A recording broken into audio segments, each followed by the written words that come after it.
Les fratries divisées. J'aimerais te parler de la famille, et plus particulièrement de la fraternité.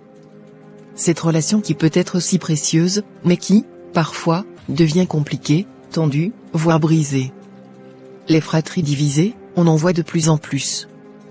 Et les causes peuvent être nombreuses. Peut-être que, dans ta famille, tu ressens cette division. Peut-être que toi et tes frères et sœurs avez pris des chemins différents, que des incompréhensions se sont installées, ou qu'un événement a tout changé entre vous.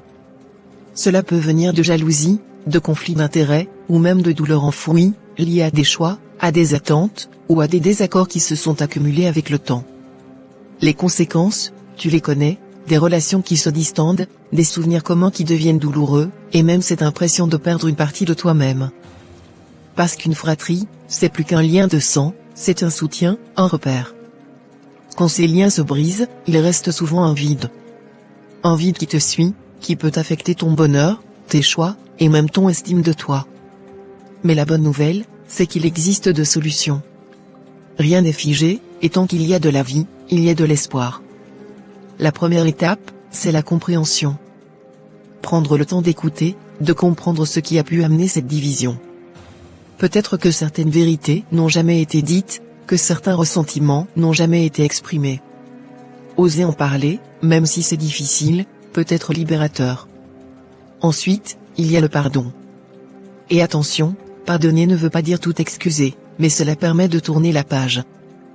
Pardonner, c'est avant tout un cadeau que tu te fais à toi-même, pour te libérer de ce poids, pour ne pas laisser la rancœur te suivre partout. Et enfin, il y a l'action.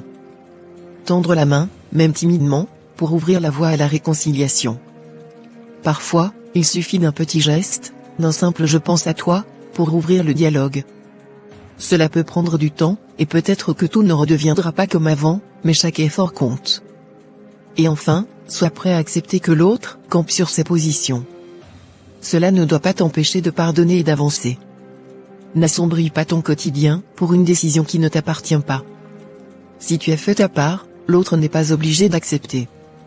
L'amour est toujours mieux, mais on ne peut pas forcer l'amour même au nom du sang. Alors accepte.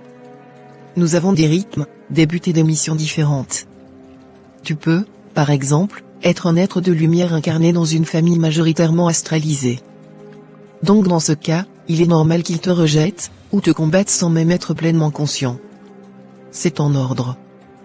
Dans la Bible, Joseph fut vendu par ses frères, Jacob vola le droit d'aînesse de son frère par la ruse, même les dieux aujourd'hui déchus, qui ont marché parmi nous sur la terre, bien que frères, ils se sont battus entre eux.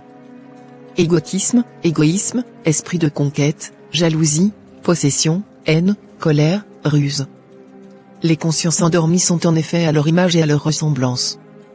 Les allégories dans les livres saints sont nombreuses à ce sujet et confirment que les relations humaines sont complexes, très souvent plombées par des égos démesurés, de la méchanceté. Accepte et garde le cœur ouvert car tout a une fin. Mais rappelle-toi que les frères et sœurs sont les témoins de ta vie, les premiers compagnons de route. Leur place est unique. Si tu as la chance de pouvoir reconstruire ce lien, saisis-la. Ne laisse pas la division te voler ce qui pourrait être une source de force, de complicité, de soutien. Crois-moi, la paix avec tes frères et sœurs vaut bien plus que n'importe quelle rancune. C'est une leçon que beaucoup apprennent, malheureusement quand l'autre n'est plus. Mais à ce moment-là il est trop tard. Ils s'aperçoivent que l'ego et la rancœur ont réussi à leur faire oublier que le temps ne leur appartient pas. Prends soin de ce lien, redonne-lui une chance. Tu as en toi le pouvoir de faire un premier pas. Lumière à toi.